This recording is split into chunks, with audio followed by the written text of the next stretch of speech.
welcome to Monorants, the only boys rewatch podcast stupid enough to record when both hosts have COVID.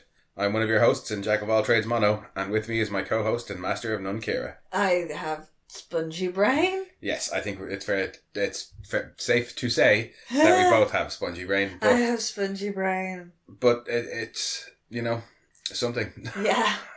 I watched the episode. Yes, we watched the episode. Absorbed most of it. Possibly hallucinated some bits that weren't actually in there. Yeah, but that will there's a become good clear chance that there may be sections that did not actually appear in the episode. Yeah, so if at any point you're like, I don't remember that could be on us. Yeah. That could be on us. We have watched it, I think 3-4 times at this point. Pretty sure I've got the gist of it. Yeah. We got the gist of it.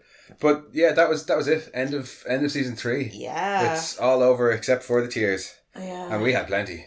Mostly regarding MM. Yeah. How dare they make me cry? Yeah, no, there was definitely a lot of feels in this episode between Ugly crying is reserved for E.T.'s death and Don't Put Me in the Dark. That is it. And now Black Noir's death. And yeah. That was not cool, guys.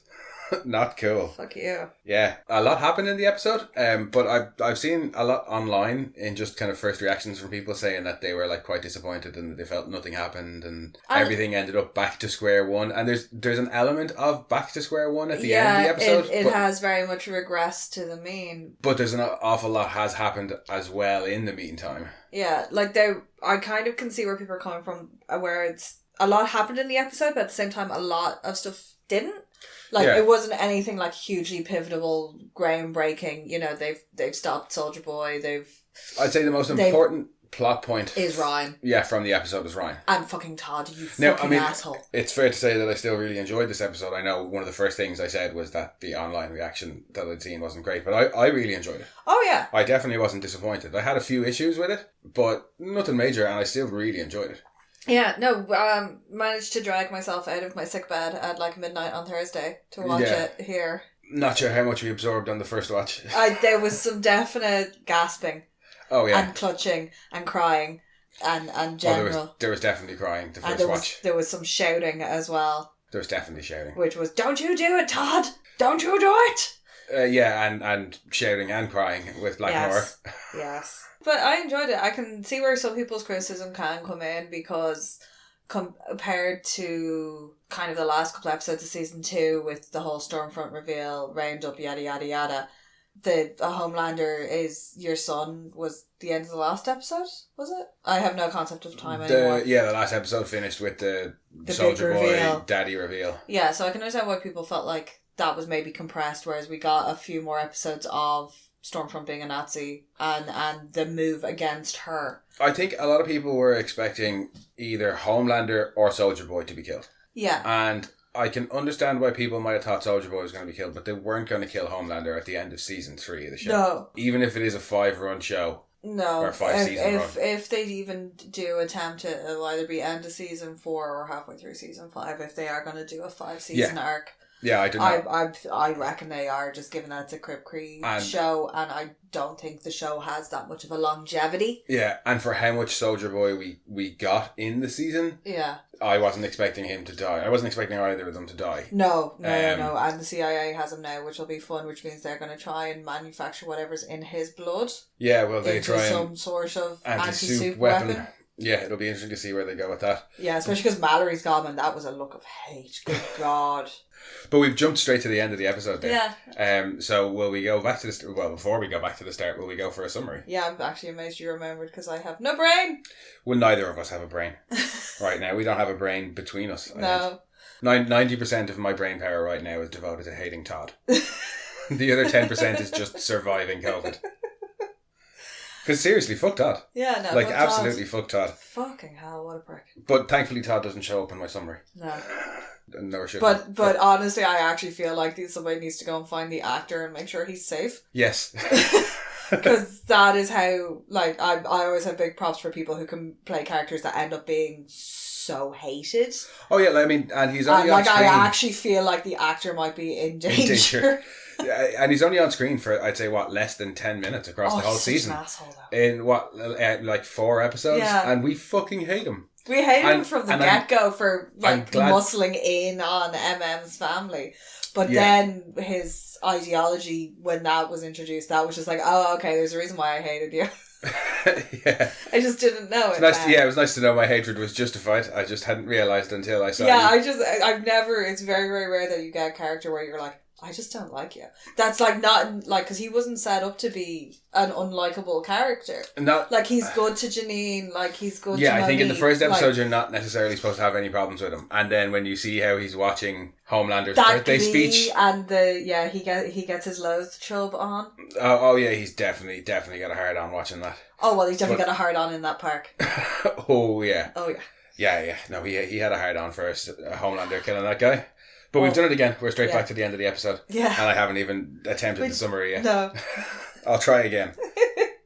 As Butcher and Soldier Boy close in on Vought Tower, Huey returns to the boys and his senses as they finalise their assault on Soldier Boy. Homelander brings Ryan into the fold while putting the rest of the Seven in their place, confronting Black Noir, hypocritically attacking A-Train, humiliating Ashley, and turning the Deep into an assassin, I think.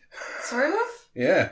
Maeve escapes her captors, and after killing some innocent bystanders with chemical weapons, she takes on Homelander and risks death to become a real hero. Yeah. And she does kill some people. She does. She fucks that Novichok out the window. I was like, yes, this is how you do it. No fucking collateral damage when she takes them all out in the van, and it just teaks the fire. And I was like, it was the first thing you said when you were watching it. You were like, yeah, go Maeve, no collateral damage. And then one of the next things she does is fire Novichok out a window. Yeah, and I actually Googled where that was going. She threw it towards Chelsea, isn't that Chelsea, what you said? yeah. She threw it out over Chelsea because that's the way the building is shaped. The wedge points up to Times Square. Yeah. And Butcher's office is in the very point of the wedge, and she throws it out the left-hand side. So yeah, that's Chelsea. So, it's okay. There's at least a Whole Foods there, so I'm not too. Yeah, so she killed a couple of people there, definitely. But even if the bottle didn't break, like, it's a bottle of like perfume, so some poor kid's gonna pick it up and like spray it in their eyes. Somebody has died as a result of her throwing that out the window. At least one person has died. Yeah, if not several. Yeah. And then probably a whole lot of people get killed by falling glass when she jumps out the window in Soldier Boy. Dad. And they only evacuated one building, and that takes chunks out of 2 buildings at least. Yeah, that was a big boom. So, not so good with the collateral damage with Maeve in this episode. No. Better than it would have been. And speaking of collateral damage, Ryan is throwing those baseballs with pretty much careless abandon at the start of the episode. Just firing them over the trees. Yeah. He doesn't care where they land. But yeah, it's a bit like that, is it the opening of Invincible? When he's putting the bin bags into the dumpsters and he fires one into, and then you hear about it on the news later on. In the next episode, it lands on a guy outside Buckingham Palace. Yeah, that's it. There was definitely vibes like that to it. Yeah, and that's a baseball. That's hard. Yeah, no, I wouldn't like to be on the receiving end of it. And we already heard Stillwell say when Homelander did it in season 1, that's going to kill somebody when it comes down in Boston or whatever it is she says. Yeah. But yeah, that's probably also going to, at least... In fairness, hopefully the best case scenario is that some grizzled hurling player will see it coming and grab it with his bare hands. Because they're used to things like that. I will say, I was worried for Mallory in that scene, but then Homelander did seem to be genuine in his, like, I'm not here to harm anybody. Yeah, his I whole just want to talk to my son. was like, you're doing your thing, you haven't attacked me, I don't want to attack you. He's very... Until she goes for the phone, that's the only time. And he doesn't even threaten her, he just says, I can hear you going for the phone, drop it right now. Yeah. And she does, and then he basically ignores her for the rest of the interaction. Yeah, that was kind of almost the nicest thing Homelander's ever said to anybody. When he's explaining to Ryan that it's not his fault. And as he was explaining and it's actually genuine and you feel it. It's also a little bit scary because Homelander's talking from experience when he's like, sometimes you break things. Yeah. Things that you love the most. Yeah. Well, we've seen that there was that deleted scene of him hugging the teacher when he was a small child. Oh yeah, but that's it. The people are still things to him. Yeah. Everything, Stormfront, all of it, they're all things to him. And I do wonder if Ryan didn't have powers, would Ryan just be another thing to him? Is it the powers that he's really after, or is it the family? Care. Obviously, if Ryan didn't have powers, he probably would have never made it that far. Like, the vault wouldn't have hidden it from him. Well, yeah, but, I mean, just on that point alone, I wonder will it be something that they go into in season 4? It's very telling that he finds out that Soldier Boy is his dad, and the first thing he does is go to get Ryan. Yeah, and we'll talk about it a bit later. And then brings Ryan into the middle of a fucking killing field. Well, that's the bit that I was just referring to when I said we'll talk about it a bit later. But yeah, that's not very good judgment. Because you have to wonder, is that why he's gone to Ryan straight away? Or because he'd be like, hey, look, I'm your son, this is your grandson, we're going to play on the fact that you didn't have a family either. Yeah, you have one now and we can all be friends? Is it part of the ploy and just good timing that he got the address that he went to see Ryan? Or is it because he's just gotten the address and he genuinely wants to go and see Ryan? Well, he gets the address before he finds out about Soldier Boy, because Victoria gives him the address. Well, he's looking at that when he gets the call from Soldier Boy. So I think it probably solidified his decision to go and find him. Yeah, but he unknowingly says exactly what Ryan needs to hear. Well, not needs to hear, but needs to hear to get him on side, which is that it's not your fault. After Butcher had pushed him away by saying, it's all your fault. When he's talking to Ryan and he's like, it's not your fault, and he's kind of very aggressively pointing at him, it's really similar to the previous episode when he's like, it is safe to go outside. You can do this. It's that, but more toned down, but it was very similar kind of gestures and intensity of phrase. He's a very pointy He is very pointy. Because it's the same later when he's talking to Butcher and Soldier Boy. He's like pointing at Butcher with one hand and pointing at Soldier Boy with the other hand. When he's like... He's that Spider-Man gif. Yeah, but all to himself. Just put him in the mirror and let him recreate that gif. But, no, I didn't pick up on that. I mostly just... No, I just felt like it was very, very intense the way he was saying it. Well, I mean, nearly everything Homelander does is kind of intense. Yeah. No, there was a softening though of this. Like it wasn't scary intense. There was a softening kind of in his facial expression, which was, I genuinely think he believes what he's saying to Ryan. Oh yeah. And he will forgive Ryan of anything, so long as Ryan loves him back. Yeah. I think he will. Yeah. And that's also a scary thing. Especially considering in the previous episode he'd been like, oh, I'm just going to harvest your eggs and we're going to make it, like, I'm going to make a super baby who's stronger than Ryan. And it was a very dismissive thing. So that's why I am curious as to what he loves about Ryan. What his motivation was prior to seeing Ryan throw that ball. If Ryan had been doing anything else but throwing that baseball, would he have acted the same? Yeah, and that's, as I say, that's why I'm curious as to his ulteriors. Yeah, does he really love Ryan, or does he love the idea of having a son with superpowers? Because, as you said, trying to build his family that he references later on in the team. Yeah, I think, and by having Ryan and having Ryan close to him, and we've seen before. When he took Ryan previously, he does genuinely care for and about Ryan. Yeah, and we his definitely safety and things like that. We talked about it a good bit last season as to the kind of the humanizing father aspect of Homelander, where he was more concerned about keeping Ryan. Spot. Ryan's his weak spot more and more now, especially after the events of this episode. Ryan is very much a weak spot for him. Oh, definitely. And we all season long, he's talked about Blood and Bone and Scorched Earth with Butcher. Yeah. And then towards the end of the episode, as soon as Ryan is in danger, he has a little mini team up with Butcher. Yeah. It doesn't last very long, but he teams up with Butcher for a second. But Ryan's a weak point for both of them. Oh, definitely. And Ryan, they'll either stand together to defend him from a greater bad, which they do in this, or they're going to tear each other apart trying to protect him from the other one. Yeah, and I just, definitely Ryan is definitely going to be a big part of season 4, I think. I know Butcher keeps going, I made a promise. But he's broken that promise already. Yeah, he may be like, oh, I made a promise, but this goes above and beyond the promise he made to Becca to look after him. He actually genuinely cares for him. Oh, yeah. But he's still broken that promise. Oh, yeah. Yeah, well, now he too has cheese brain, so... He does. He has a very similar cheese brain to us. Yes, except maybe without the head leakage. Well, we don't have the head leakage. We don't have the head leakage. Leakage? There is some leakage coming out of Huey's ears. There is, but that's just, again, I think that is just to remind us he's not out of the woods yet. Yeah, he probably, the way at the end there, they're like butchers there getting head x-rays and stuff, and they're like, oh, we drained all the fluid out, so in my head I was like, he has a tap in his head. He might. Yeah. But Huey maybe go to the doctor? Well, maybe? It might be an idea, but he's still being kind of carried along by Butcher, because when Butcher's like, oh, where's Soldier Boy? Huey's like, oh, fuck, we're still doing this? Okay, yeah. No, at the very end, like, you see Butcher there getting all the... Oh, I know, yeah. Yeah, it was maybe like, did you tell Huey he should probably go and have his brain checked? Well, I mean, Huey knows now. Starlight's going to take him. Starlight will make him go. But in that scene where Huey's cleaning out his ear and Butcher comes in and is like, what's Soldier Boy up to? And when Soldier Boy comes out, is he drinking Coke and milk? Yeah, is that like an old-timey hangover cure? Yeah, what's with the Coke and milk? Or Yeah. It looks like Coke and milk. It looks disgusting. It looks horrible. I don't know what's going on there. Yeah. Would that not curdle? Oh god, it would be... Oh god.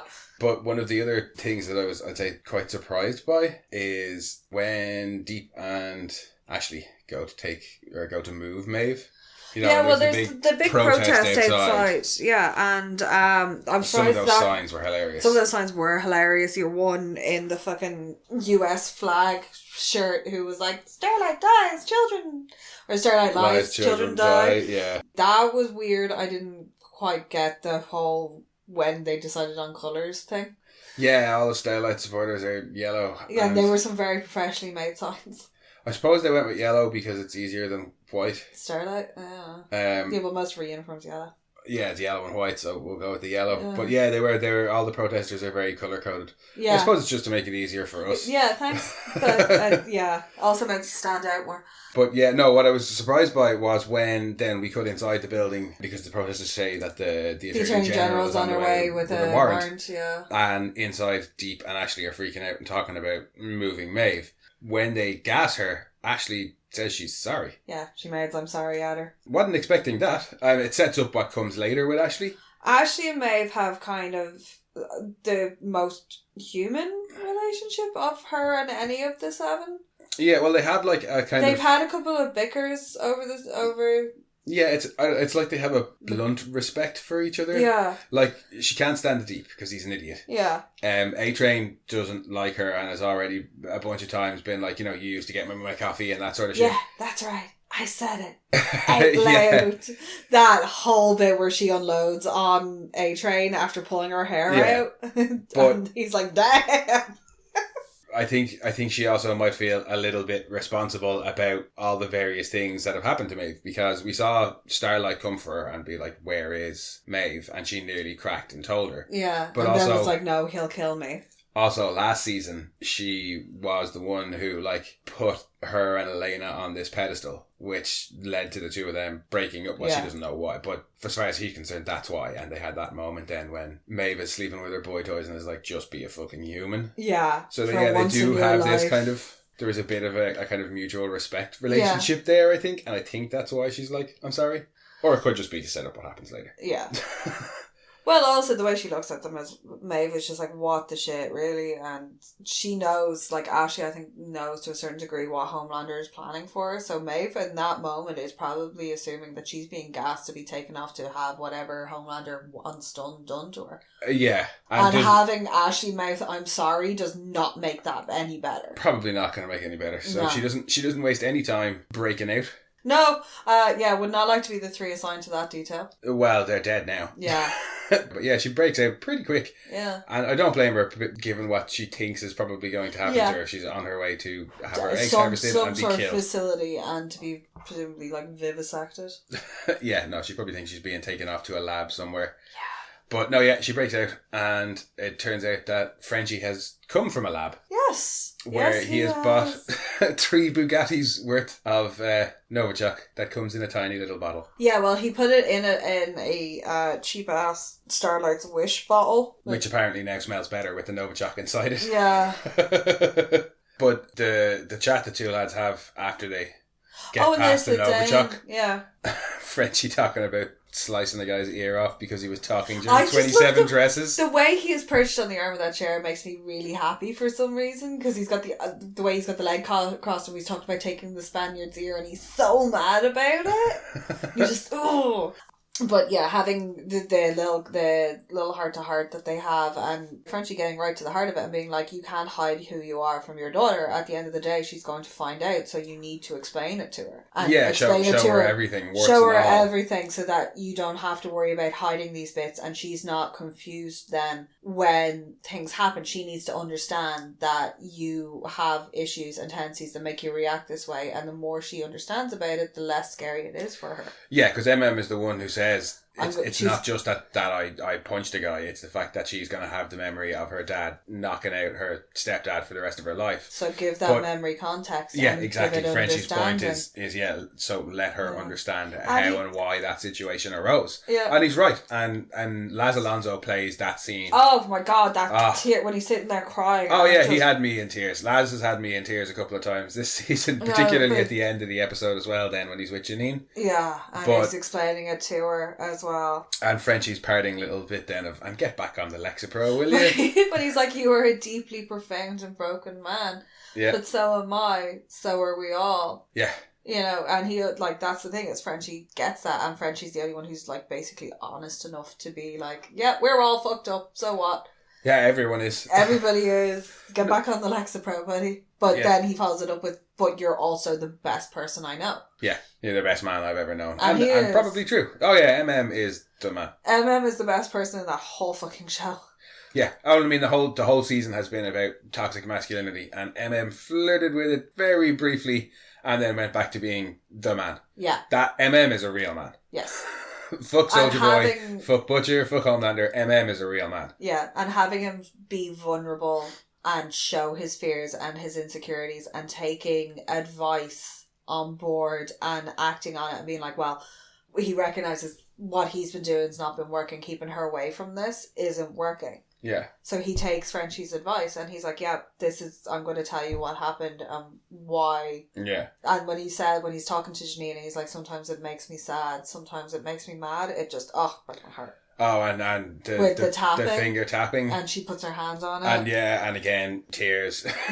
But yeah, that bit at the end when he tells her it's just so sweet, and it's good for her as well. Janine needs to understand, because otherwise, like, how old is she now? She's 10. Yeah, I think she'd be 10 or 11. Well, it was her birthday at the start, but I wasn't paying can't attention remember. to what it said on the cake. I think it was 11th birthday. She's old enough now to understand, and it means as well if there's something that she doesn't understand, like Monique can help as well. Yeah, no, it's important for her. Yeah, for her to know.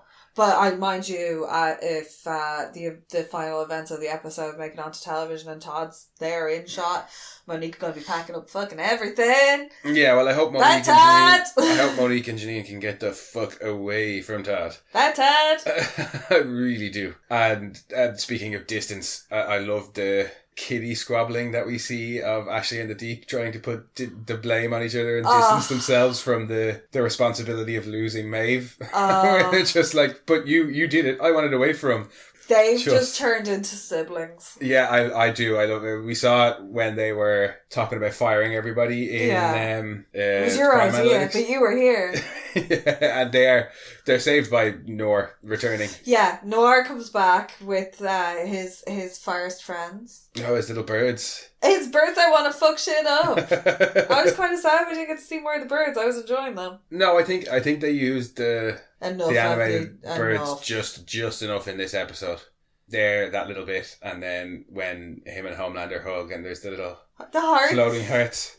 That made the later hurt more. Oh yeah, that really. That was that was unnecessary. Yeah, because it's not the very next scene, but it's the very next time that we see them after that. Yeah. Is when Noor gets it. But I don't want to talk about that just yet. No. So we'll talk about Butcher KOing Huey instead. Oh. Oh, right in the face. Yes. Like right in the face. And as much as the cold cocking hurt, I think the insults that Huey gets thrown at him this episode might hurt a little bit more. Oh, well, like when Soldier Boy wakes up and he's like, "Hey, where's the cum guzzler?" Oh no, I just love the way that Maeve absolutely fucking hates him for some reason. She just really does not like Huey. And every time she sees him, it's always a really, really inventive insult about how... Well, I'm sure the last time she saw him would have been last season when her and Annie... her and Elena had broken up and he came to see her in the apartment. Yeah, and she called him a twink. Yeah. Told him that she'd snap him like a piece of dry wood. Yeah, no, she's not fond of him really, is No, she really isn't. It's hilarious. And it must be, apart from Annie, it must be a superhero thing because, yeah, Soldier Boy seems to have much the same opinion of him as well. They all really dislike him. Yeah.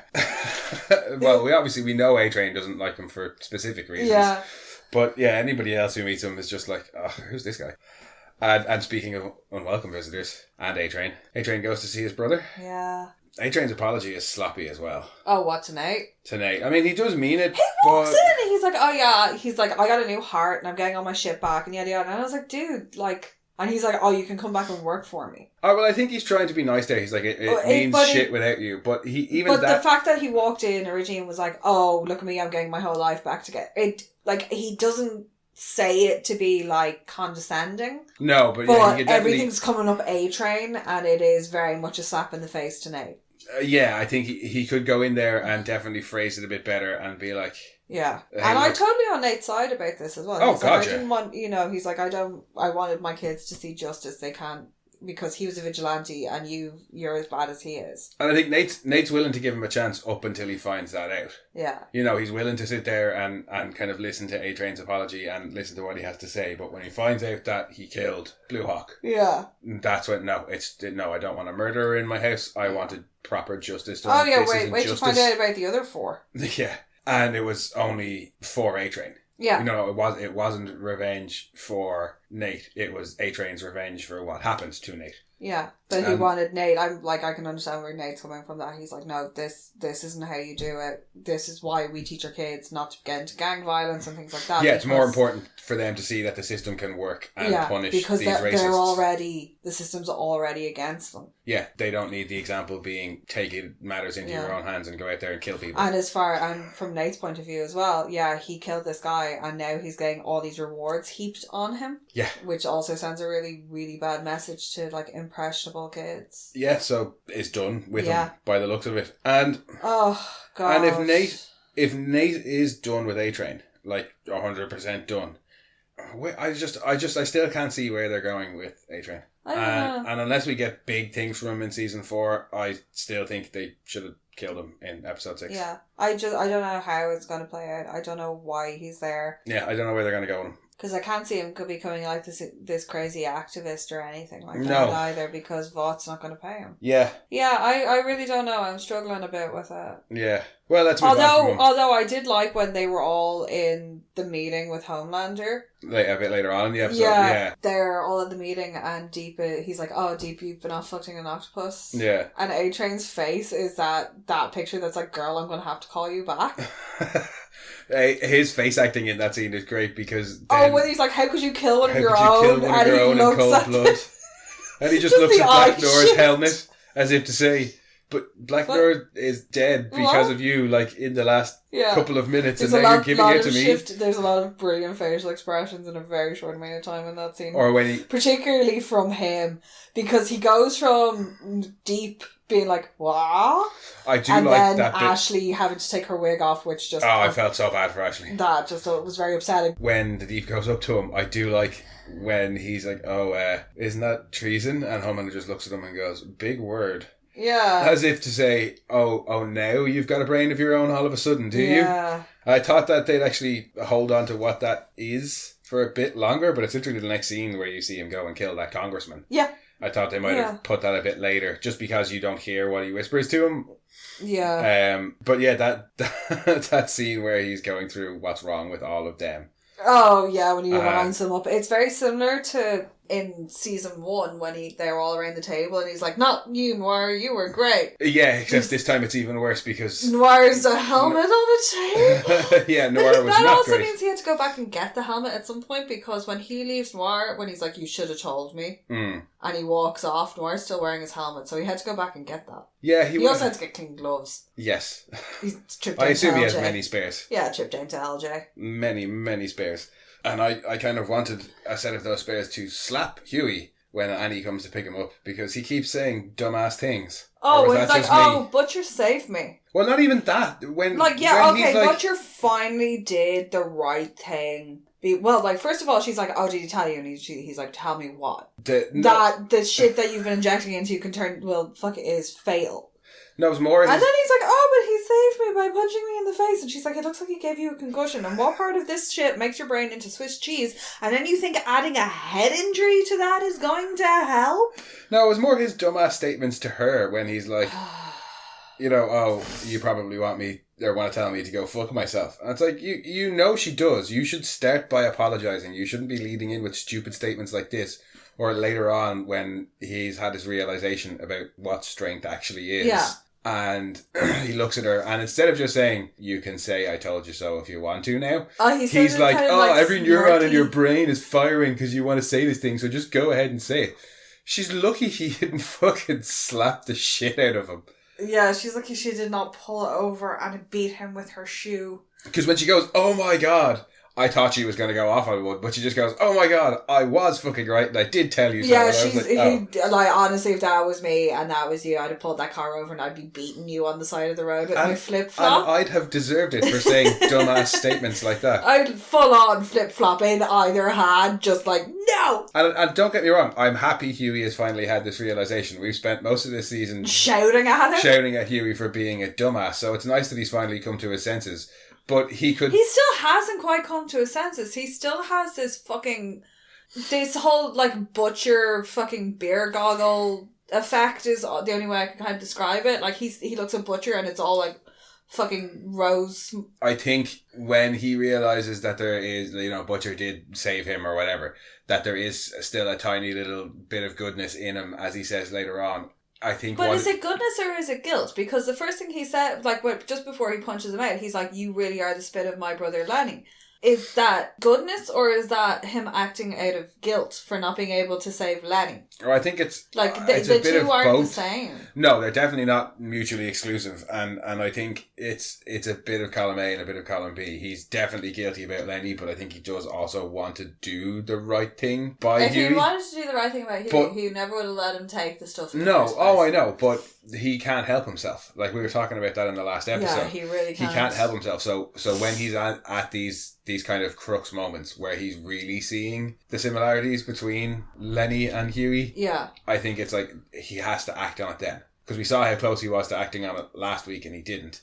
I think it was a case of if I don't punch him out now and run off, I won't but be able to. The way he's talking to Soldier Boy and he's putting on his real like cheeky chapney cockney routine as well. He doesn't trust Homeland or Soldier Boy isn't going to turn on them. Yeah, so he knows it's a risky. And Huey can't fight. He knows Huey can't fight to save his fucking life. Yeah, he knows it's a risky job. He knows Soldier Boy doesn't give a shit about collateral damage, and so Huey might die anyway. And that's not even including the fact that he's on Temp V. He's on 3 doses of Temp V, and that would be his 4th, or would that be his 5th? I think we did the math last time, but math and brain and no.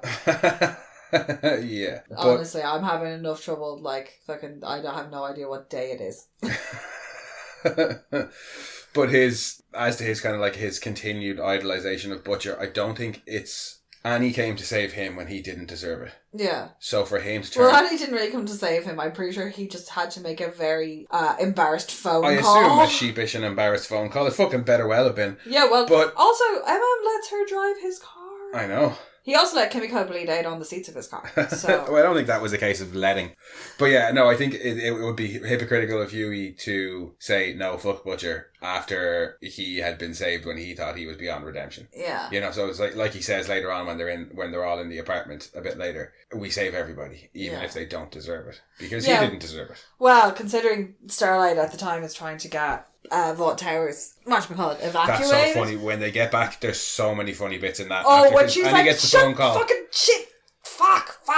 And he gets the phone call in the car that's presumably from Maeve, and we cut to MM's apartment and Maeve's dirty ass feet up on the table, and poor MM just looks fucking mortified. Oh, no. When they cut back when Maeve's getting filled in on everything and she's like, Homelander, Soldier Boy's Homelander's fucking what? No, I much prefer MM's face. And then Annie and Huey come in, and Huey only has to say hello before Maeve comes out with that line about raw dogging and him being a bottom. And he was like, okay, fair enough, I'm going to go over here now. MM's like, me too. I'm going to leave. Yes. Shall we? Yeah, that's where you have Annie later on in that scene. Annie's trying to get through to Vought, and they're not listening to her, and she's like, fuckity fuck. Oh, we have all hung up phone calls like that. Oh, definitely. I just very much enjoyed the delivery of the fucking shitting fucking bastards. Yeah. When Frenchie is doing lines of coke and Female just storms into the bathroom and slaps him in the face. And he's like, that fucking hurt. You have your powers back. Yeah, no, I liked their little interaction in the bathroom. Oh, yeah, definitely. Because they've been very separate to everybody else. Kind of, they have been pulling away this whole season, and it's always been... Especially since Russia. The pair of them together. yes, Annie has been involved in that, but her and Kimiko's relationship has always been very, very special. Yeah. Whereas in this whole episode, it's any interaction is very much the pair of them as a unit. Yeah. So yeah, her storming into the bathroom and slapping him upside the head. Yeah. But I'd slaps the coke out of his nostrils, I'd say. And yeah, basically tells him, stop being stupid, because everything that you said to me and all the confidence you've given me is exactly what you need too, so shut up. And she says that he is her Mankur. Yeah. I'm sure grammatically that's awful, but... Yeah. Yeah, no, that was sweet. That one didn't quite make me tear up. Not like last week. No, that was hilarious. I was like, yay! You hit him. You tell him what for, because he fucking needs it. But I like the fact that he grasps what she's saying and takes it on board, and he's already had a bit of a shake up, you know, and to have somebody like her who has come from fucking nothing be like, no, you saw this in me, I see it in you, you're above what all these people are saying about you. Plus, we didn't get enough of that sweet Frenchie, but... Oh, when we got naked Frenchie. Yeah. Well, we've seen all of the boys' asses except for MM's now. Yeah, but has a really funny run, so that kind of makes up for it. Oh, no, lick it up, you yummy brain bear, more than made up for it. That more than made up for it.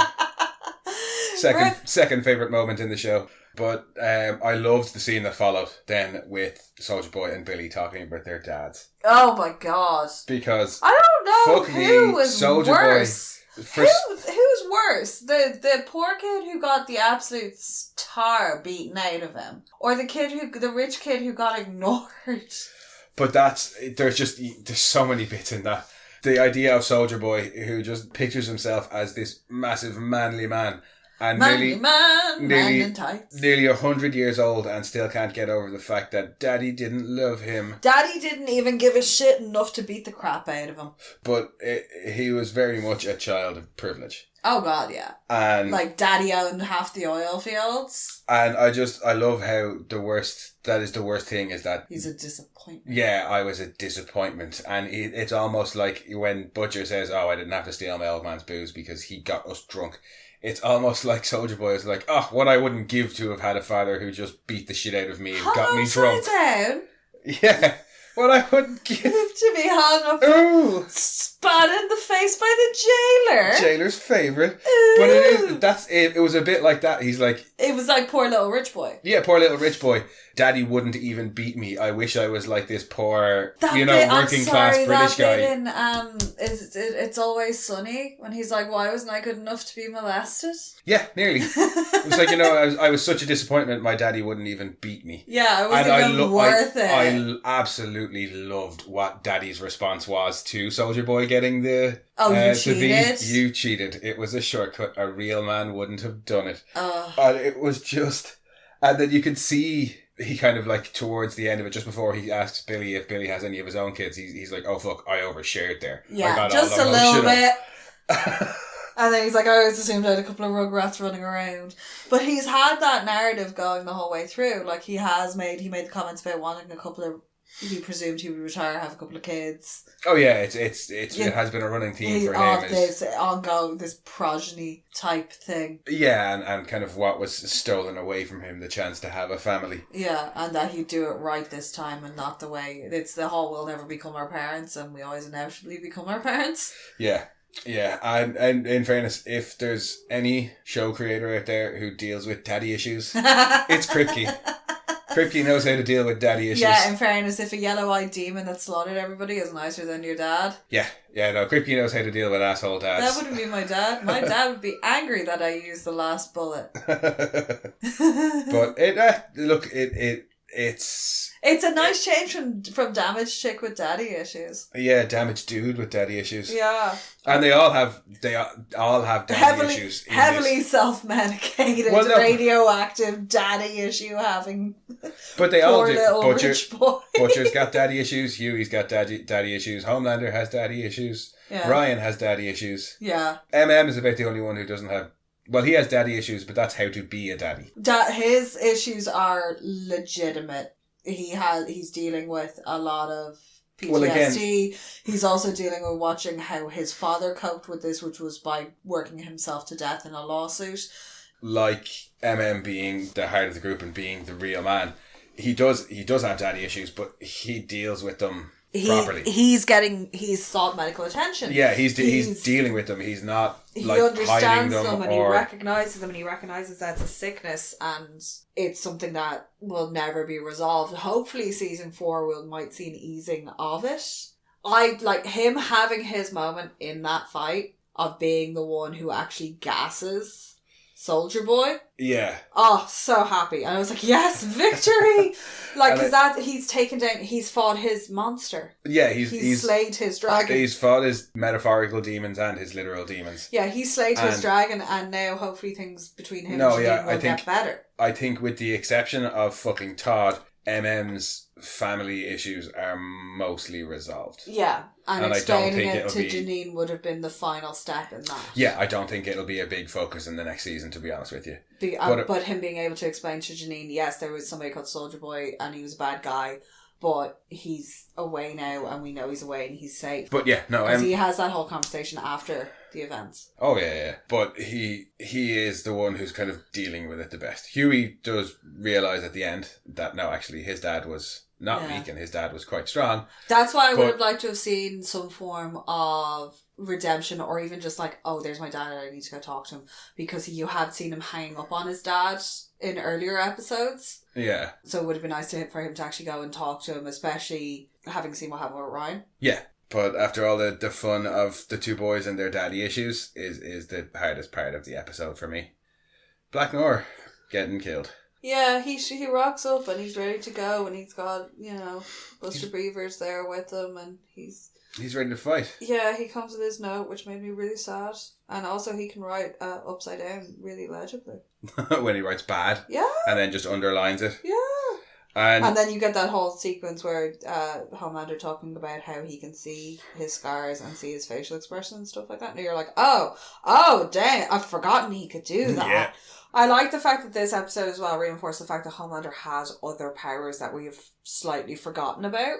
Like his X-ray. We've always forgot his X-ray vision. Yeah, well, they really haven't focused on it in a long, long time. No, and when they bring it up later, I was like, oh yeah, but it fit. Yeah. I just like the way he owned up to it all and was like, Soldier Boy is my dad. And now in retrospect, I probably should have, the second that he owned up to it, I probably should have been terrified for Black Noir. Yeah. Because why else would he have owned up to all of this if he wasn't about to kill him? I just feel really bad that they had to tell Black Noir these things because, well, obviously Edgar had told Noir in Nicaragua when they were working out this plot to get rid of Soldier Boy. Well, he had told him that there was a new suit in development to replace Soldier Boy. Yeah. But I think it does track that he would know that Soldier Boy was... Because of the canon episodes and Diabolical. Exactly. Because in that episode, we hear Stillwell say, don't get pally with Black Noir. He's there to keep an eye on you and take you out if you fuck up. Yeah. So I would not be surprised at all if he knew. He was told by Edgar, look, this new guy who we're introducing, he's actually Soldier Boy's son.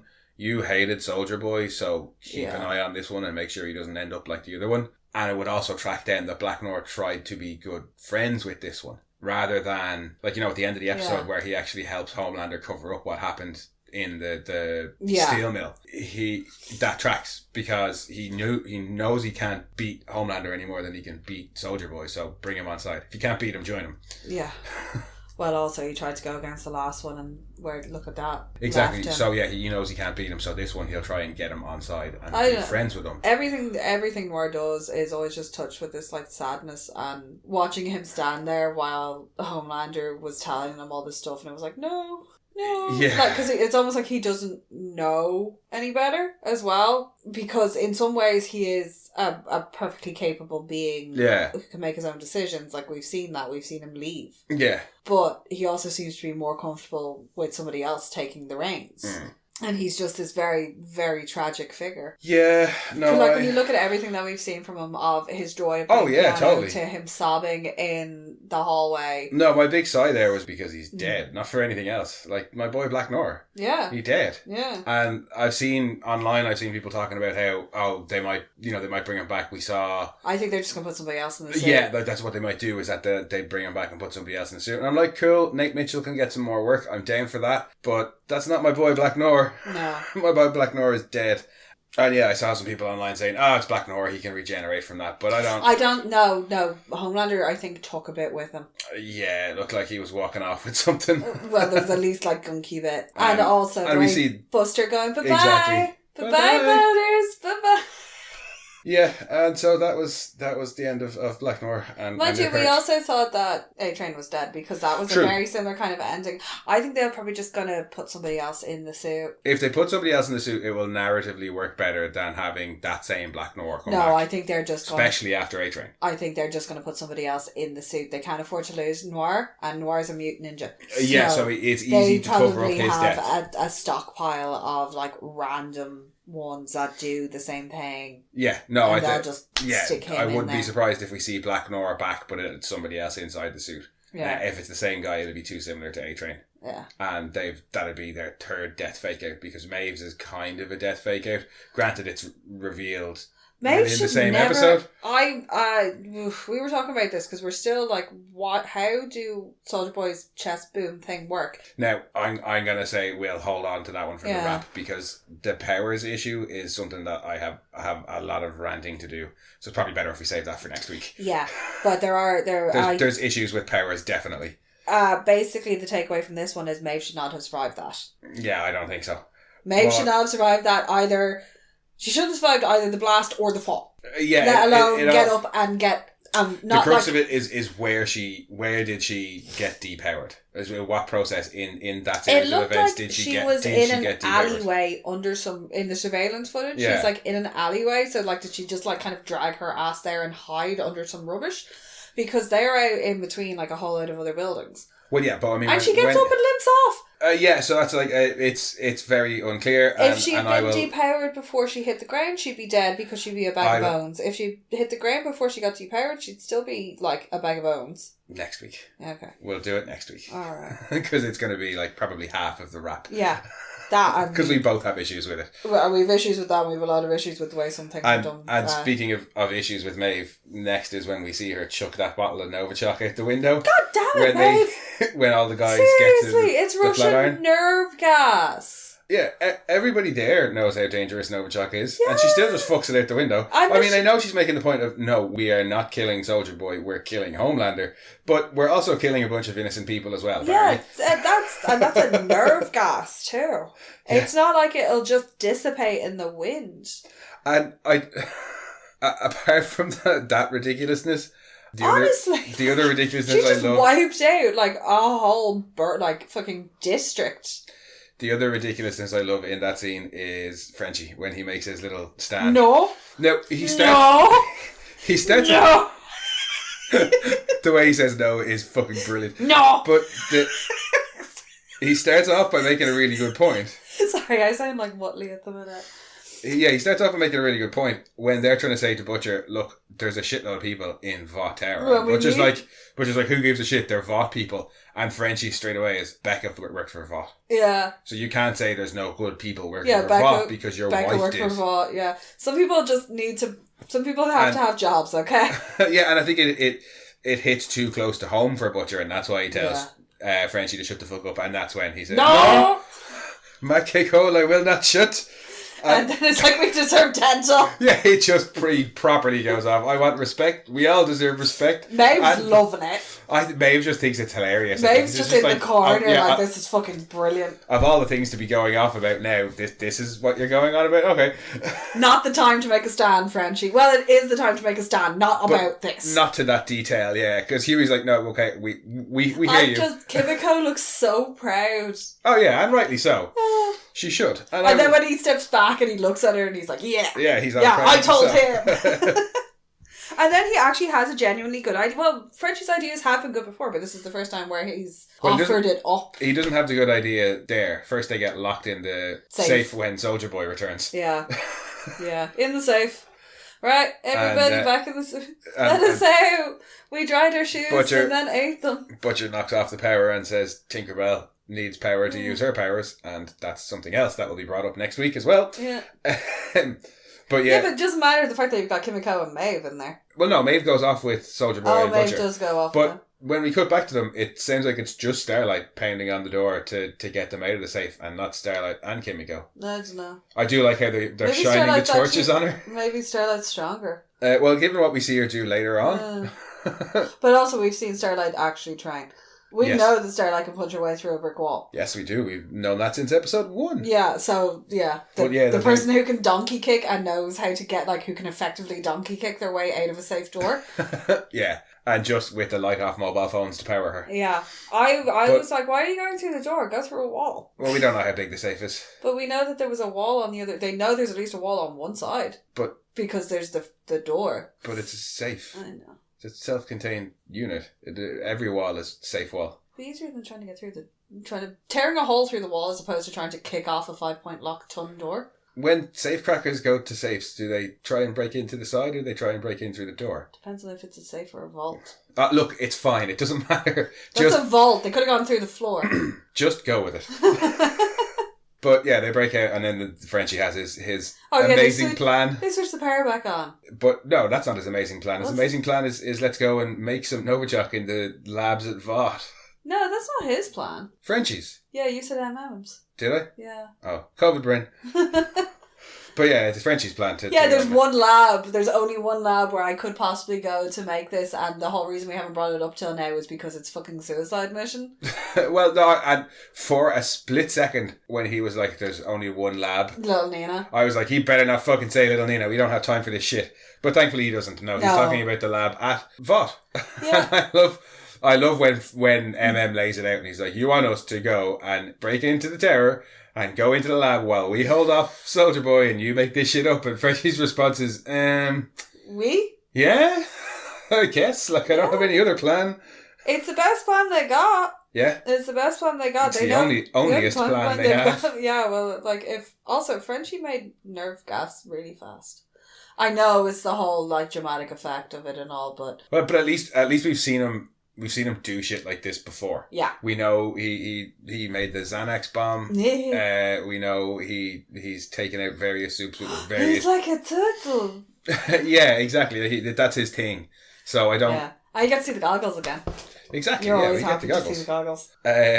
I do enjoy when they make their incursion into Vought Tower when the female and Frenchie are breaking into the lab and she just takes the whole door key panel off and like just gives it to him. Well, that's pretty much the whole rest of the episode because once the guys get out, say, "Oh, this is our plan," and takes out the big gun.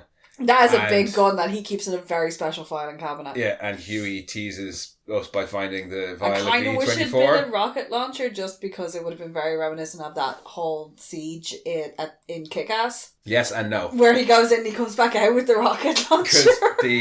Oh, I know, yeah. I just love that scene. But there was an RPG in the last episode of season 2, so it might have been a bit too much of a repeat, so we just go with giant shotgun instead. That is a big ass tactical shotgun. Once they leave the Flatiron, the rest of the episode is pretty much all the fight scene. Yeah, so they're in Vought Towers, they're in the VNN studios, which is quite fun. I was actually thinking Huey might have knocked the cameras on to be like, this is what's going on! Well, I thought that was maybe what he was trying to do, because he gives He's like tapping away at shit. he gives the call to evacuate. Yeah. And then, yeah... Do you think that Ashley just went, oh, thank God, fuck the hell, somebody just did it, because she wanted to evacuate the building anyway, and she's just relieved that somebody else has done it? Yeah, well, and then she makes her big fuck up with also Ashley. Well, see... I think that's a fuck up with also Ashley. It isn't. It could just be to set up something later on when... Everybody in that company is looking out for number one. Do you not think that Ashley is going to use that little slight... I think she might, but it will be her downfall. Because, she doesn't seem happy that she doesn't get the helicopter out of there. Yeah. But to be honest with you, I'd be happy to just get the fuck out of there. Yeah. I wouldn't necessarily want to be the helicopter. Especially when you're, like, on the inside and you know what the fuck is going on and you know that Soldier Boy is on his way to the tower and he is going to ruin everything. Yeah, so, unless your homicidal boss won't let you go home. You know the superheroes are on 99. Yeah. So unless you're above 99, you should go down to the bottom instead of up to the top of the building. Yeah, because you don't want to pass by. Yeah, because the execs are on, what, like 82? Yeah. Yeah, so she's got to go up. Yeah, you got to go up past where But those they're guys in are. VNN, which I think is lower down. I don't know where VNN is, but it's definitely in the building. Well, he's definitely, when Homelander confronts Starlight at the bank of elevators, Yeah. he says you need to go down a few floors and march yourself into that VNN office. Oh yeah, it's definitely in the building. Yeah, Because, yeah, you can see just from the lattice work. The lattice work in the windows behind the sets. That Which was also an X-Men, but never mind. Oh yeah, it's a set that's used for loads of things. But I do like when we cut to the tower and Homelander is watching the old Soldier Boy videos, and we see that he gets some of his most commonly used talking points from Soldier Boy, because Soldier Boy gives it the "You're the real heroes." Yeah. And there's another line, I can't remember exactly what when it is. after he's liberated the camp in Dachau. Yeah. Was it Dachau?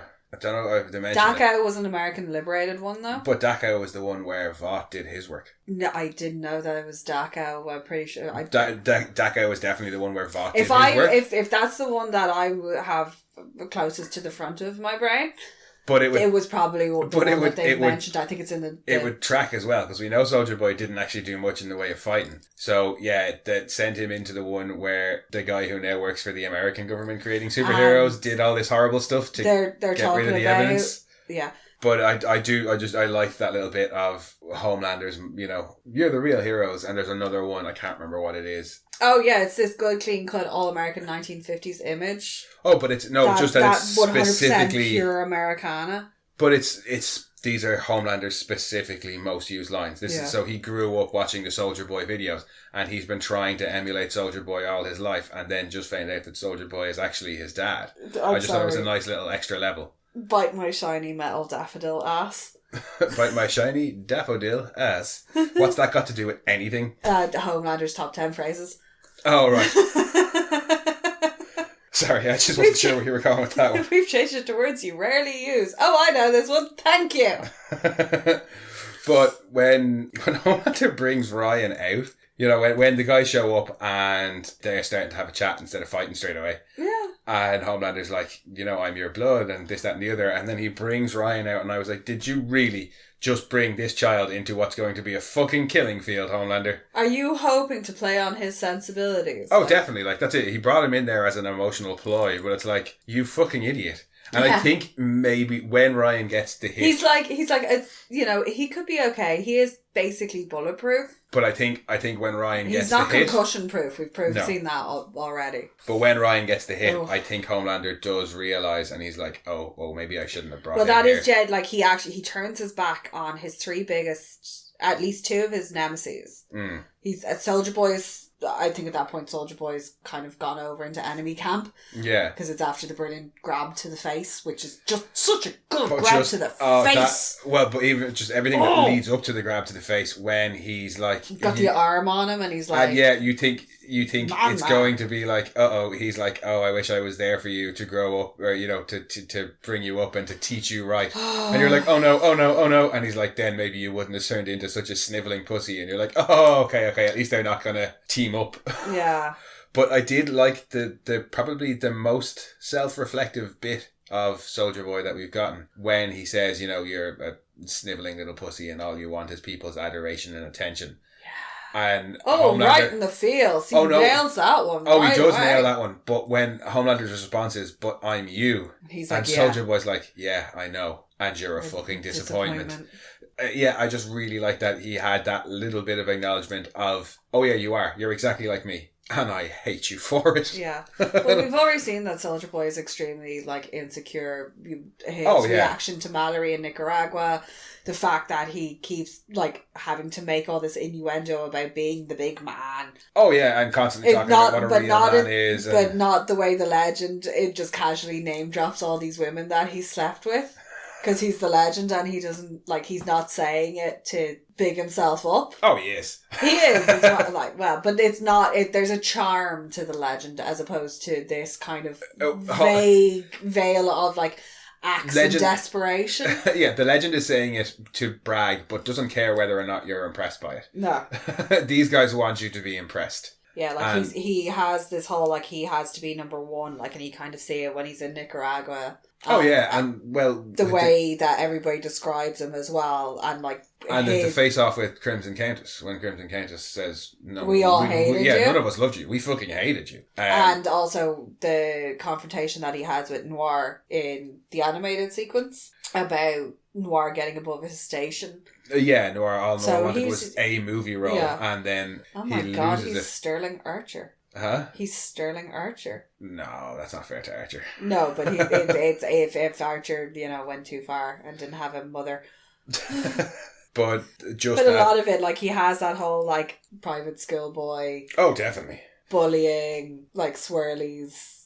Oh yeah, no, and when he's... I aspirated urine into my lungs. But everything that he says to Homelander leading up to that face grab is just... And then the way he grabs his face... Right in the cheeks, too. Yeah, it's... Like, that hurt. That fucking hurt. If you've ever had somebody, like, grab you like that... Yeah. Oh, fuck me, it hurts. But it's not even like wasn't like it was about grabbing him by the throat and trying to do damage. It was just this seething hatred just overtook him. It's and he just, so quick as well. That's it. It's like so quick. It's such a good shot. Yeah. Oh no, it's so well done. And props to everybody in that scene, but particularly Anthony Starr and Jensen Ackles. Jensen Ackles basically put his hand down his throat, like yeah. Like he's wearing gloves too. He's wearing like real thick gloves as well, so that just makes it even more uncomfortable. It is. But yeah, he really just... Yeah, and then the other two go for him, and Ryan uses his powers a little bit more controlled than when he uses them against he is getting Stormfront, so he's getting better. They can't stop him using them now. He knows he has them, so their best bet is to actually let him, like, develop them. But each time we've seen them, they have been that bit more controlled. Yeah, especially this time because he's in a quite a frightening situation as well. Like, he is panicked, but it's not to the same level. It's what you were giving out to him about last season.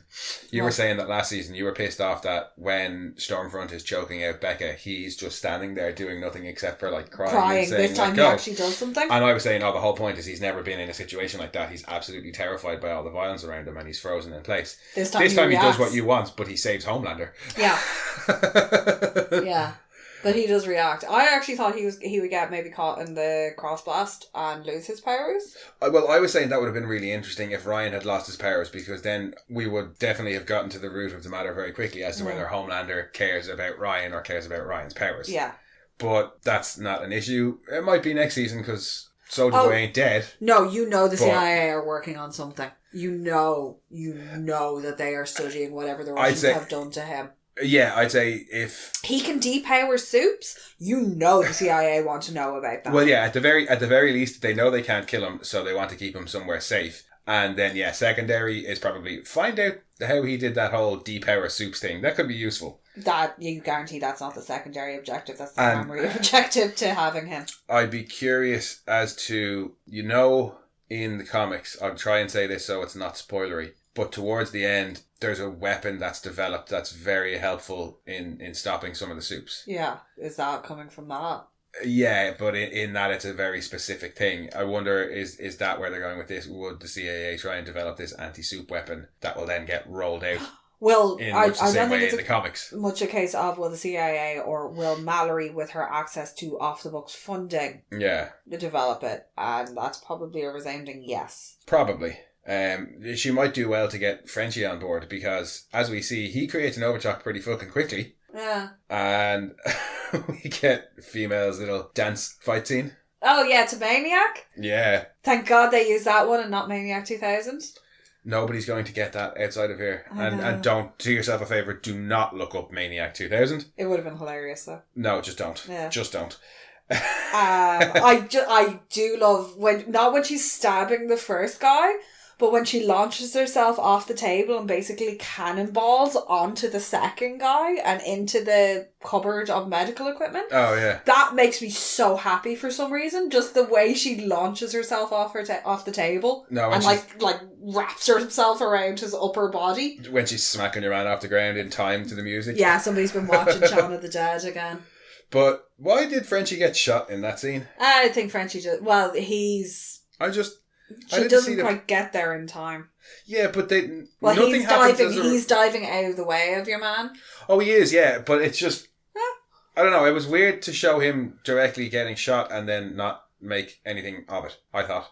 What I thought they were going to do, when I saw him get shot, I thought they were going to do, like... Kimiko was going to, go, blood, rage, motherfucking rage! Or she's going to feel guilty that it's her fault Frenchie got shot because she was so distracted by having her powers back and having fun killing those guys. That she was having a lot of fun. But that was it, like, she seemed to be having a lot of fun, and then Frenchie gets shot, and I thought, oh, is this going to be a thing? But Frenchie gets shot as she's taking your man down, so it's not like she wasn't distracted. She had already spotted him.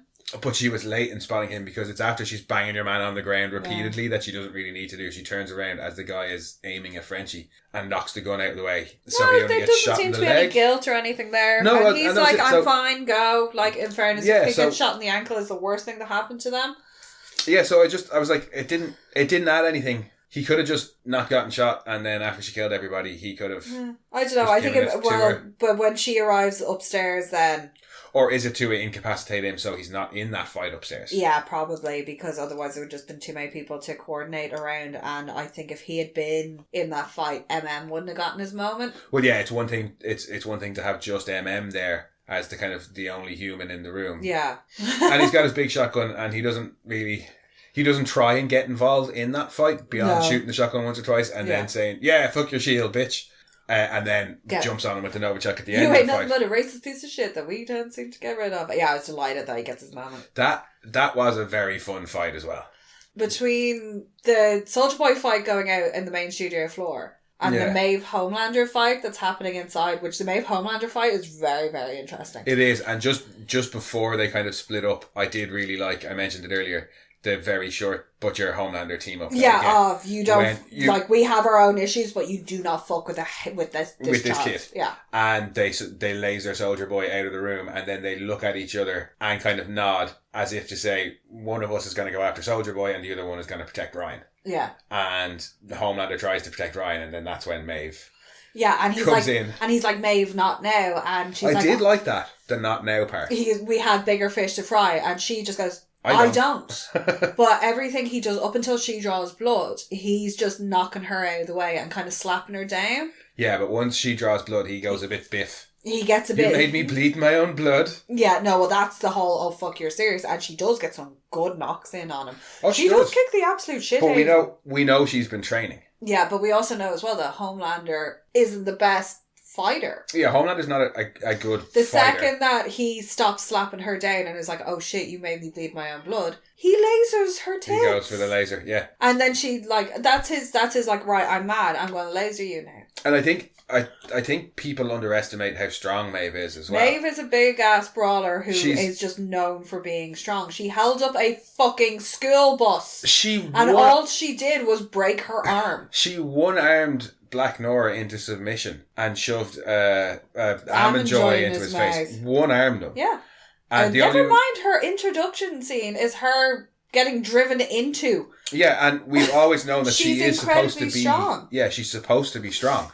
And as I say, she's been training, and I think if you want proof that she is strong enough to go 1-to-1 with Homelander, she not punches necessarily through the concrete floor. Well, yeah, but not that she'd necessarily win, but she's definitely strong enough because Homelander lasers her, gets her in the chest. Now, it is only for a second or two before she brings up the gauntlet to... But that's longer than other people have survived. It's longer than other people have survived, and more importantly, it didn't leave a mark.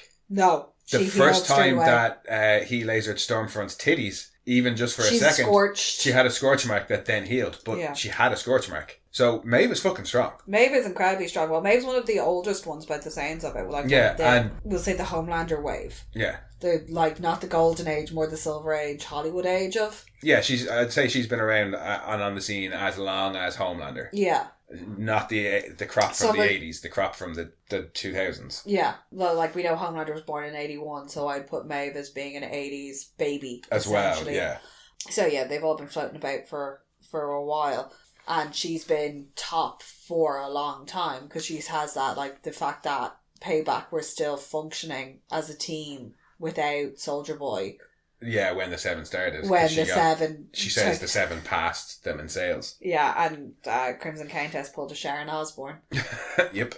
No, but what I really loved about that fight scene with Maeve and Homelander was just how it goes down. Because there is only one full-on confrontation between Maeve and Homelander in the comics. Yeah. And even though we have been told that Maeve, Homelander and Black Noir are the three strongest superheroes in the comics, There's not really a tally of it. But when they have that confrontation, and spoiler for the comics, she gets taken out like straight away. Yeah. So quickly, you don't even see it. She tries to buy Starlight some time, and we see Starlight running away from the Vought satellite. Because they're in a satellite. It's kind of like Justice League. It's the Justice League satellite thing, yeah. And then, we see Starlight running away, and then you see poor Maeve getting thrown past her a couple of seconds later. Yeah, you don't she even just see flies the fight. past her, yeah. So I really like that in this. We got to see her fight, and we got to see... She has her big fight with Homelander. Winning. She holds her own. She loses an eye. But that's only because he managed to get a hold of her. And I do like And when he doesn't have a hold on her, he doesn't know what to do. She is landing fucking hits. Like, I'm sorry, cock shot.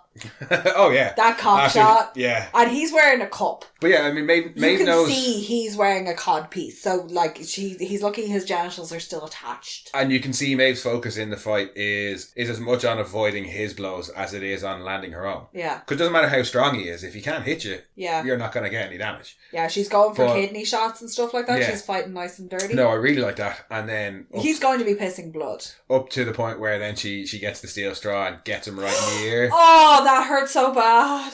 Hopefully that'll mess up his super hearing. Oh, that hurt. I'm sorry. Yeah. But I really like that, how it ends there, where after she stabs him in the ear, and like her whole thing this episode has been, no, fuck stopping Soldier Boy, we need to kill Homelander. Yeah. Fuck stopping Soldier Boy, we need to kill Homelander. And when Annie accuses her of like, I thought you were maybe actually trying to be a hero, and she's like, no, I just want to kill Homelander. Yeah. When it actually comes down to it, she's like, no, fuck it. Punches Homelander out of the way and goes to take out Soldier Boy. Yeah, Soldier Boy's the bigger threat at that time. Well, I think it's that she wants to save the guys. Yeah. And does a good job of it, because they've been holding their own against Soldier Boy in the meantime. Well, like the initial, I really, really pissed off that we don't get to see that first punch between Butcher and Soldier Boy. They're running at each other, and it cuts to Homelander talking to Ryan, and you can hear it going on in the background, because as both fight sequences are going on, you can actually see flashes and hear bits. Yeah. From whichever one in the background of the Butcher Soldier Boy one, you every now and again you'll see Maeve. Yeah. But that was the exact sort of fight sequence I was expecting to see in Herogasm. The Butcher Soldier Boy in particular, where they were full on going for each other, leg sweeps, like when he picks him up by the back of the coat and smashes him through the desk. Table. Yeah. There's a bit later on where he kind of like throws him across the room and he lands in some chairs. It's the last kind of hit that more or less takes Butcher out of the fight, actually, before Annie shows up. Yeah, and when he launches Annie up into the gallery. Yeah. Oh. Yeah, there are some big hits in that scene. But it's all very precise and clean. The way he's fighting it's not messy the way it had been in Herogasm, which was a bit of, they were all trying to find each other's measure. He's gone in. Well, also, Soldier Boy had shot his load at that point and wasn't very long awake, so it's probably still a bit rusty. Here, Soldier Boy hasn't shot his load and is pissed off. Because I can see why he'd be pissed off from the Soldier Boy skewed point of view. Hang on, we're after going through all this to kill Homelander. And now you blink. And now you blink, and you're even weaker than he is. So from the Soldier Boy skewed point of view, I can see why he'd be pissed off. Yeah. Of like, hang on, you made this deal, let me kill all these people so you could get one guy killed, and now you're not. Yeah, and also he's like, oh, he fucked your wife and you care about the kid as well. Yeah, again, pure Soldier Boy, ridiculous fucking, this is how to be a man. Yeah. No, it ain't, buddy. No, it ain't. But it was the fight scene I had been waiting on. Oh yeah, and I like that we see. I think Huey's come fully around. He's come full circle because you see him when he's watching everything on the monitors, and you see him look at the thing of Vita V, and you're like, no, he's taking it from the office, and you were like, no, don't do it. When I saw him take out the Violet V, I was like, just teleport in and teleport Soldier Boy up like super high. Yeah. Outside the atmosphere just and then teleport back. Just boop. I'm pretty sure Kurt Wagner has done that on more than one occasion. I like how Huey finally realises that no, he doesn't need to save Starlight. Starlight can save herself. He can help Starlight save herself. I honestly thought that what they were going to do was switch on the cameras and be like, But yeah, I did think that was what, because he's fiddling around with the keyboards before he spots Annie, and it's like, what was he trying to do? But yeah, he ends up helping Annie save herself, and Annie goes Super Saiyan. Yeah, that noise of that big energy release, that noise just made my brain really happy. Because it sounded like there was a thing you could get years back that was like a paddle ball kind of game. Yeah. And they made that noise. Yes.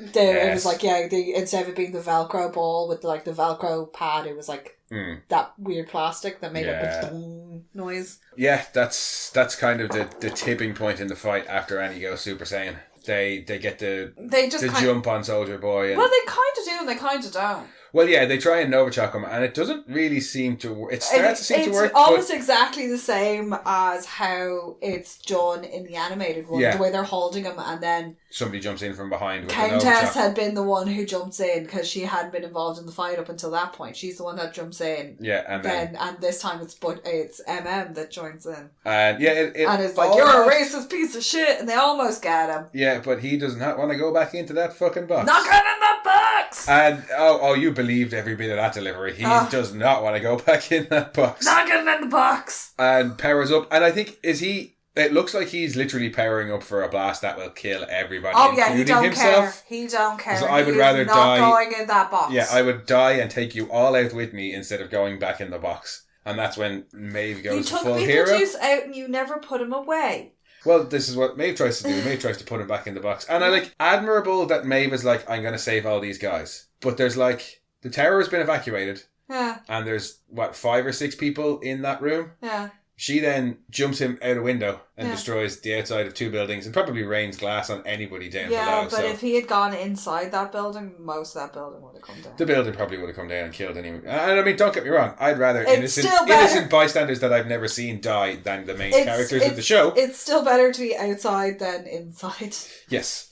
But yeah, they could have very easily done the whole drop him at the top of something, teleport. Yeah, but then Huey would have had to have taken another dose. Yeah.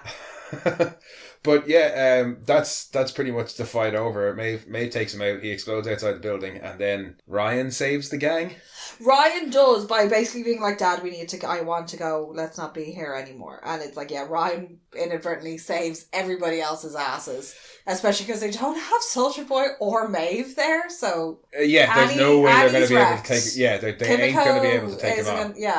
There's no way that they'll be able to take him on at all. Like, Butcher is fucking done for. Yeah, well, and Butcher had just been... Pummeled and then was, covering Ryan. Yeah. And I liked how, even though he did kind of cover Ryan, when Ryan says, Dad, I want to go. He looks to Homelander. Butcher calls him, Ryan, please, and he doesn't even look back at Butcher. Yeah. He just walks up and grabs Homelander's hand. Yeah. And off they go. And yeah, he pretty much saves the gang from getting killed, because I'd say Homelander probably would have killed them all. Homelander would have killed them all. But Ryan wants to go, so he goes with Ryan. No, he's very, very aware of Ryan's feelings, and he does make a lot of allowances for it, which is about the only glimmer of hope there is for him, is the fact that he actually does recognise this child's needs and places them above his own. Yeah, certainly to a degree, but I don't want the child with him full time. No, neither do I. No, but it just means that there is something there. Yeah. That he's not entirely... No, he cares for Ryan and he cares for Ryan's well-being, but I don't think he particularly cares about what sort of moral compass Ryan has. No, but and that's more of the issue. But the fact that the second Ryan is like, I want to go. He's like, oh, okay, let's go. Let's go. I'll kill these guys later. Yeah, he's willing to put his own vengeance aside. Well, I think as well, it's one thing to have him pick Homelander over Butcher, but if Homelander kills Butcher in front of Ryan, that might be a step too far. Yeah. So he's happy to leave it there, and then everything after that is just kind of wrap up. Yeah. We find out that... the Deep did drown that guy. Well, yeah, the Deep drowned that guy. We find out that... Cassandra's written a book about the Deep called... what's the book called? In Too Deep, I think. Yeah. And she's on VNN. And interestingly, Ashley didn't get that blonde reporter fired, because no, she's the one who's interesting. Doing the interview. I think it's on the Women's Network. No, it was on VNN. Was it? Yeah, but Deep is back to his comfort eating. Yeah. Not even taking the wrappers off by the looks of it. No. No. Well, he still has all of his body hair and the octopus is still in the tank, so that's a bonus, I suppose. Yeah, we see... I love watching the Deep doing, like, having to drink anything through a straw, looking scared, because he does it really, really well. And he had that very faint, nervous look about him, but it wasn't like season 1 when Starlight's like, the Deep put his dick in my mouth. Yeah. When he's in season 2 when the heads start exploding and he's getting all worried about it. I think the Deep is just like, oh shit, what have I gotten myself into? Oh no! Yeah. Also, what is with the really weird portrait of him in Homeland? That's fucking brilliant. And I want to know who made that. Did the Deep get that commissioned or did the Homelander get that commissioned? Somebody got that commissioned. Be like, I'm always watching you. Somebody got that commissioned and it's weird. But the wrap up is pretty succinct. It was similar to how they did last season's one. Yeah. But I did like it. We get the little bit of, remembering Maeve. Yeah. So they're basically like, yeah, she's dead, whereas... To the public, she's dead anyway. And you see Ashley then deleting... You see Ashley deleting the footage. But that's... Well, you find out that she's alive because Annie comes back to the apartment and is like, and she looks like here? Shit. Yeah, she looks like shit. We find out she's been depowered. Her and Elena are back together and they're going to run off and hopefully have a happy happy ever after ending. Yeah, I know she was going to be she was originally a future farmer of America. She's going to find farming far more difficult now that she doesn't have any sort of superpowers. Probably, yeah. But yeah, no, I didn't find that one to be a death cop-out, really. No. I was happy with that. That was like, oh damn! But then it was also, how? Yeah, but that's season wrap. Yeah. Bitching is what that is. And then after that then is, after we found out that Maeve is alive, we see Ashley watching the footage of Emma and the female helping her into the van, and she deletes the footage and gives also Ashley a look. And that's what you think is going to come back to bite her in the ass. That's going to bite her in the ass because also Ashley is cutthroat enough to try and climb on her own. And that's, I think, her not getting to go in the helicopter. Yeah. That little moment of spite. And she's going to hold on to this because that's tasty blackmail material. Oh, yeah. Of you knew Maeve was alive and you deleted it. I don't think also Ashley realises the stakes just yet. If she tries to turn around and use it to threaten Ashley, Ashley will just have her killed. Ashley will just have her killed. Because you do something like that, it's me or you. Yeah. Now, if she goes straight to Homelander with that knowledge, it's game over for Ashley. But if she tries to blackmail her... Yeah. Ashley's just gonna have her fucking killed. Yeah.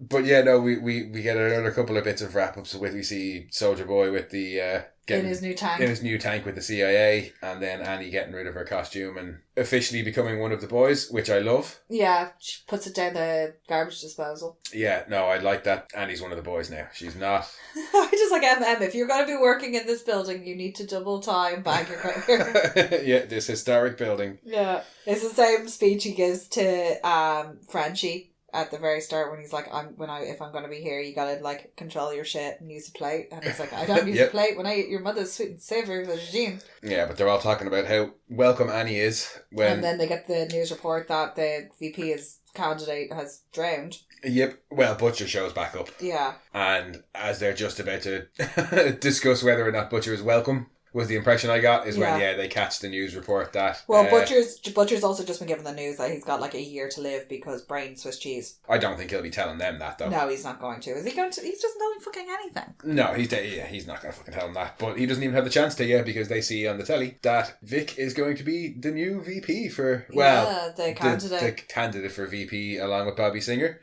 So we're getting our Vic the Veep after all. Yeah, well, she did want a little bit of quid pro quo. So that's what she got. She gave him Ryan's address. She gets to be on the ticket. Yep. And I like the little supernatural Easter egg in that it's... Dakota Bob's hometown of Sioux Falls, where Bobby Singer from Supernatural is from. Yeah. And after that, all that's left is fucking Todd ruining everything. Oh, Todd.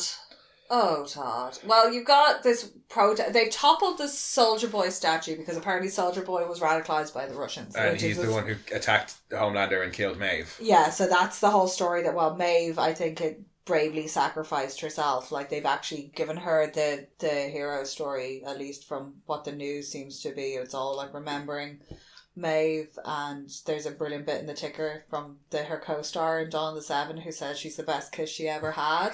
Yeah. And then they talk about Soldier Boy being radicalized by the Russians, and there's a quote from the Kremlin saying that's like categorically not true. Yeah, and they missed all the attacks. Yeah. So it's kind of interesting what the way that VOD have been able to spin this. But I kind of didn't understand. I was like, why are they toppling the Soldier Boy statue? Is it because he's a dirty, dirty commie? Yeah, it's because he's a dirty, dirty commie who attacked Homelander. And I just like that as well. They're just like blatantly now displaying SS symbology with the upside down, the S pins with the upside down black flags in them. And the Storm Chasers seem to have like joined up with the Homelander fans. Yeah. They're not separate anymore. No, against the Dirty Dirty Reds, and we've got a QAnon shaman bopping about in the background. Yes, with his fuzzy Jamiroquai hat on. Yeah, just behind the guy who attacks the cameraman. How funny would that be if that had actually been Jamiroquai as a cameo? Like just in body paint. Like, you know he owns that hat. Does. Well, maybe not anymore. No. But yeah, you've got them just randomly attacking the media and stuff like that and doing what they love to do. When Homelander shows up then to introduce Ryan, there's an NNC van behind him, a news van behind him. Yeah. And I assume it's supposed to be like competing news. I don't know. Media. I and don't know, that's who got attacked. But I think that's supposed to be... Oh no, this was another... crowd, not VNN reporting on it, and they're the ones who got attacked by the Storm Chasers. What they call the mainstream media. Yeah. But when he shows up and he introduces Ryan, we see Ryan can fly now as well. Yeah, Ryan, he looks a bit unsteady, but he is flying. He is flying. At least he's not being launched face first off a roof. Yeah, and as Homelander's introducing them, some guy calls Homelander a fascist and throws a giant drinks can at him, but misses and hits Ryan. Yeah. And at first I thought maybe the crowd was going to jump on him, because I was like, Homelander knows that A, it wasn't aimed at Ryan, and B, Ryan's fucking fine. Yeah. But no, Homelander's okay. I actually thought the crowd would have been like, hey man, that's a kid, and then it would have just devolved into a brawl. Yeah, I thought that everybody was going to jump on your man. There's a certain etiquette to protests. Yeah. And things like you don't hit kids, and... Well, I don't, that's not a protest etiquette, that's just the general, don't hit kids. Yeah, don't hit kids. And we don't even like kids. Yeah, but like, if you're out at a protest, there's like, there's certain people that if you don't get them involved in things. Yeah. Yeah, no, and I'm not saying that guy deserved to die, but like, learn how to read a room. Yeah. Homelander's there with his like crazy devout fans. What did you think was going to happen if you threw a can at Homelander? Yeah. Like, I know a bunch of his supporters are probably there protesting as well. You better fucking be able to run fast. Yeah, like, he should already have been running. Yeah. He should have shouted fucking fascists through the can and then ran straight away before all of Homelander's followers jumped on him. Also the bright yellow t-shirts make them stand out an awful lot. But none of that really matters, because Homelander considers it for about a second and then lasers that guy's skull apart. And for a split second you're going, oh, is he just having another one of these amazing daydreams? But I knew he that. Actually fucking did it. And for a split second you were like, oh, is Todd going to learn a lesson? Yeah, because Todd going, no, don't open your mouth. He looked shocked at first, and I was like, oh, is Todd finally going to learn? No, Todd ain't going to learn. Todd is going to cheer and basically legitimize everything that's happened, because as soon as he cheers, the whole crowd cheers, and Homelander goes, sweet, I just got away with killing somebody in broad daylight in America, and they still love me for it. That's because he's white. Yep. No, I think that's got to... That he's a white male. No, I think that's remember Trump came out saying I could shoot somebody on Fifth Avenue and they love me so much that I'd get away with it. Yeah. That's Homelander's moment right there. Yeah. Of, they still love me. Yeah. Fanaticism is fucking terrifying. And we get a little smile from Ryan. Ryan has seen all of his life is that his powers aren't good, and now he's seen somebody who he admires use the powers and get a positive response. I still... all of his conversations with Kimiko when she was talking about being afraid of... Oh, yeah. Oh, no, I know that, but I didn't buy that he would have smiled so quickly after seeing a person die. Yeah, I don't think he's been that far removed from Becca's influence. Yeah, it was too early for the smile, I thought. No, it maybe ambivalent. Yeah, because... But I don't think he should have gone straight to pure acceptance of it. Yeah, the fact that he wasn't horrified should have worried us enough. Yeah, what else has he fucking seen? Also, he's like again, how old is Ryan supposed to be? Now he should be about 10. I always have this issue with his age because I'm like, what has he been realistically exposed to in his life? Which, up until Homelander finding him, has been the same. It's been a fairly normal childhood. Yeah, and then since Homelander has entered his life, it has been pain and blood and loss and fear.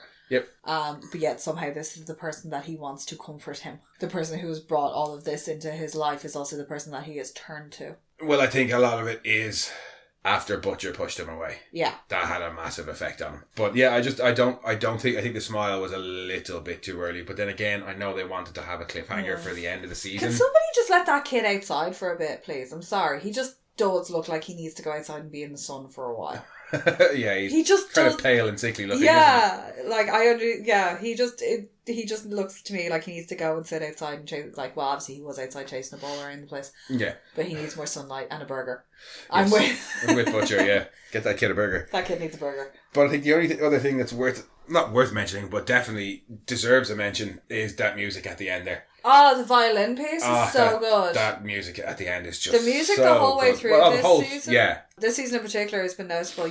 I love that, like a failed Avengers refrain. You love it as well. Yeah, it's where great. It's the big swell of triumph and then it just deflates. And it even had it a bit here in the when Ryan smiles. No, when they actually use that when Soldier Boy picks up the broken piece of his shield and is like running at Annie while she's in the middle of the room going all Super Saiyan. Yeah. Just before we get that really satisfying noise. There you hear it going, doing the thing as he's jumping. Also, the way he was holding the edge of that shield made no sense. He had the pointy bit facing for away. how he was going to attack. Yeah, I was like, no, pointy bit in. You're trying to do damage. Yeah, I don't know what he was doing there. Yeah, didn't matter though. I like the fact that it took a fair few blasts off them to break the shield though. Like that shield had weight. Oh yeah, definitely. Well, considering Huey couldn't even fucking pick it up. Yeah, Huey couldn't even lift it. He couldn't move it. That was so funny. It was hands off the shield. Hands off the fucking shield. Yeah, no, Jensen was great this whole season. I'd like to see more Soldier Boy. I hope we get him back at least in a little bit. Yeah. I saw something that was saying Mallory was going to try and reprogram him. I was like, no, Mallory's not going to try and reprogram him. I don't think, I think they'll just try and use him to work out. Yeah, they're just going to siphon out all of his blood.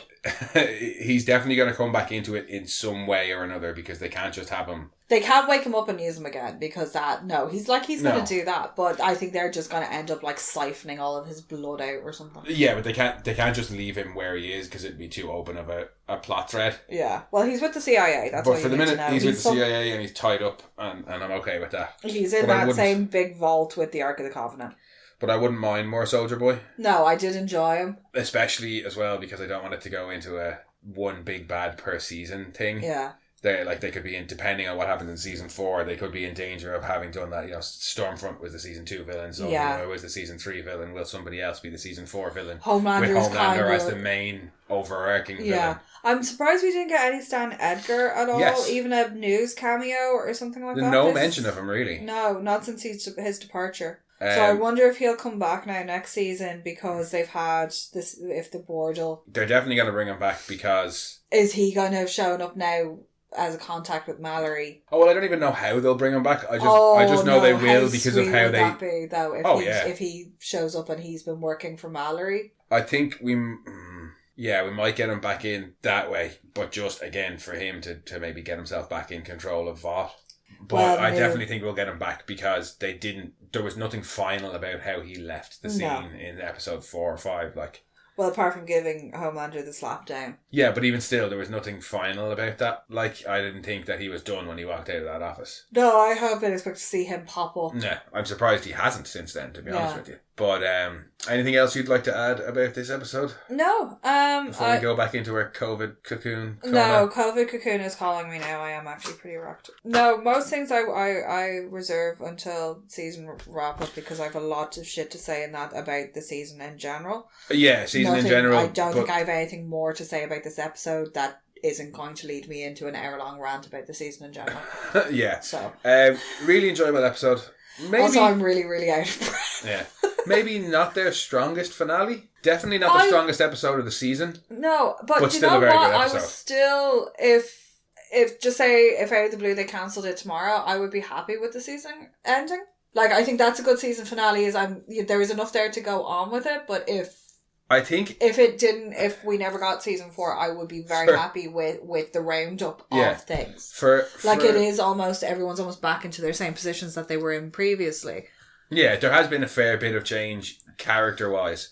The status quo is nearly back to where it was at the start of the season. And I really enjoy that, and I don't like my characters being at odds with each other, or I like it for a little bit, but we don't like forced drama. No. So everything's kind of reverted back to, everything is kind of settled. Yeah. But just to your point of, if it ended there, it would be okay. It's kind of funny that the show that keeps getting renewed for the next season before the current season even airs has had season finales that would work as show enders every season. Like, if it had ended after season 1, apart from the Becca cliffhanger, which they could have just removed as well. But apart from that cliffhanger, I would have been happy if that was all we got of The Boys. Yeah. With the way season 2 ended, again, except for the cliffhanger, I would have been happy if that was where they had left it. And again, if it ended here without the cliffhanger of Ryan, it would have been okay if it ended there. They're all self-contained, which is really nice. Yeah, they're all nearly self-contained season enders. There's nothing worse than when a show ends unexpectedly on a cliffhanger with no resolution, like Stargate Universe. Yeah, I neither want the show to end unresolved, nor do I want it to drag on for like fucking 20 seasons. Like Supernatural. Yeah.